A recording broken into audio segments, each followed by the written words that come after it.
生命的起源是海洋，海底深藏着无数宝藏和秘密。人类为探究深海的秘密，从未停止过脚步。但是目前我们对海洋的认识还停留在海洋中上层的5%左右，对95%的深海区域却知之甚少。造成这一困境的主要原因是目前人造潜艇无法承受深海的高压。于是科学家们把目光转移到了可以在深海生存的鲸鱼身上，试图从鲸鱼的身上找到潜入深海的秘密。这里是万物灵，欢迎关注熊探长带你探索有灵万物。鲸鱼为何能潜入深海？由于水中的压强与水深成正比，水深每增加 10.3 米，压强就会增加1个大气压单位，所以潜水是对人体极大的挑战。喜欢游泳的朋友们肯定深有感触，在深水区游泳时很容易出现胸闷、头晕的症状，这就是压强的作用。鲸鱼之所以可以抵挡水中的高压，潜入上千米的深海，与它的身体结构有着密不可分的关系。鲸鱼虽然和鱼类一样都有流线型的身体结构，但它属于哺乳动物，用肺呼吸，常年生活在深海区，需要定时游到海面换气，所以鲸鱼的肺经常需要储存大量氧气。鲸鱼的上浮和下潜靠的是改变肺中空气的浮力，肺中空气越多，浮力越大，鲸鱼便会上浮；反之，空气少，浮力小，鲸鱼就会下潜。除此之外，鲸鱼可以安然无恙地待在深海区，不被高压压扁，靠的也是肺。鲸鱼的肺可以通过改变其中的气体体积来改变身体内的压强，从而达到内外压强平衡。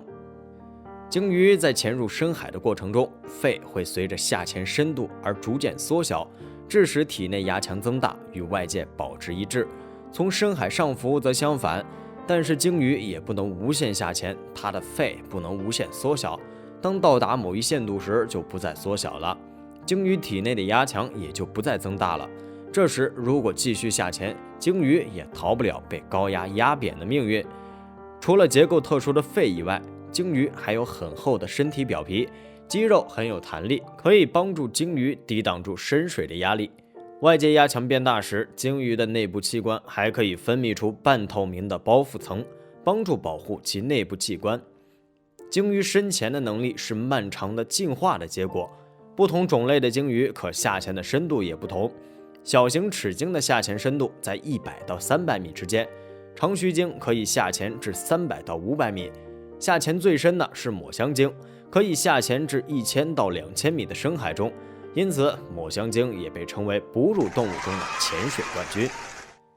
那么潜艇为何难以潜入深海？想要对海洋进行更深刻的认识，就必须要到海底下去瞧一瞧海洋深处究竟藏着什么秘密。于是早在16世纪就有人提出水下航行船体结构理论。到了17世纪20年代，荷兰物理学家科尼利斯·德雷尔成功制造出历史上第一艘能够潜入水下并在水下行进的船。这一发明开辟了人类探索海洋的新道路。后因战争催生，科技进步，潜艇迅速发展。到了1879年，第一艘现代化潜艇诞生。现代化潜艇正是根据鲸鱼的结构特点制造出来的。鲸鱼可以利用肺中的空气在水中的浮力使自己上浮下潜，而潜艇的上方设有压载水舱，往压在水舱里注水，潜艇的重量变大，潜艇就下潜，将压在水舱里的水排出，使其中充满空气，潜艇变轻，潜艇就上浮。既然要维持内外压力的平衡，那可以通过人为的将潜艇内部的压力加大，来平衡深海中的高水压吗？答案是不能。潜艇内部的压强必须与陆地上的压强保持一致，这不仅仅是考虑到人类在里面的生存问题，而且很多内部设备也只有在标准大气压下才能正常运转。所以想要提高潜艇的下潜深度，只能靠坚硬的外壳抵抗来自深海的压强，保护潜艇不被压扁。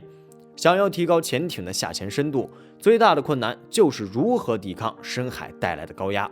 从目前的潜艇结构来看，要想抵抗高压，必须制造出更坚硬的材料来作为潜艇的外壳。从理论上分析，借鉴鲸鱼肺的运作机理，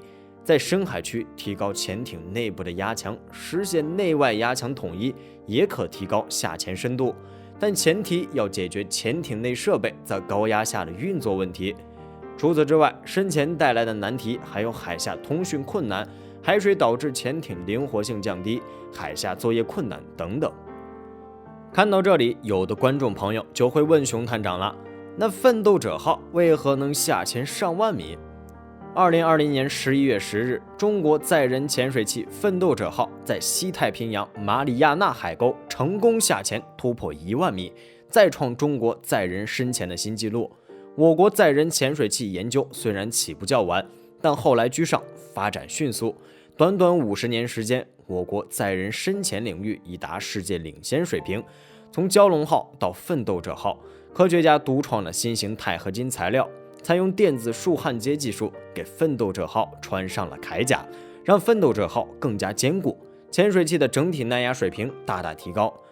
深海中地形复杂，海水会大大干扰深潜器的灵活度和操作性能，一旦操作不当，便容易发生触礁危险。针对这一难题，科研人员设计出神经网络优化算法，给奋斗者号加了个大脑，使其在复杂的海底拥有巡航、定点航行、悬停定位等功能，躲避危险。科学家们还给奋斗者号安装了一只灵活的手，大大提高了奋斗者号在深海作业的精准性和可操纵性。除此之外，奋斗者号还有持久作业、高效作业能力，可连接水面的高速数字水声通信等优势。这都表明了奋斗者号在万米级所拥有的综合性技术实力。奋斗者号完成海试，意味着我们率先拥有了领先的深渊科考作业能力。从某种角度上说，是鲸鱼成就了如今潜艇技术的辉煌。虽然目前潜艇的发展在逐步走向成熟，取得诸多傲人的成绩，但在结构和航行上仍不如海洋生物那般精巧高明。这也不得不让我们感慨大自然的精妙与神奇。所以，人类在飞速发展之际，要走可持续发展道路，敬畏自然，保护自然。而潜艇技术在未来的发展中，还需要科学家们的不懈努力，继续弘扬科学精神，在海洋生物身上继续探索。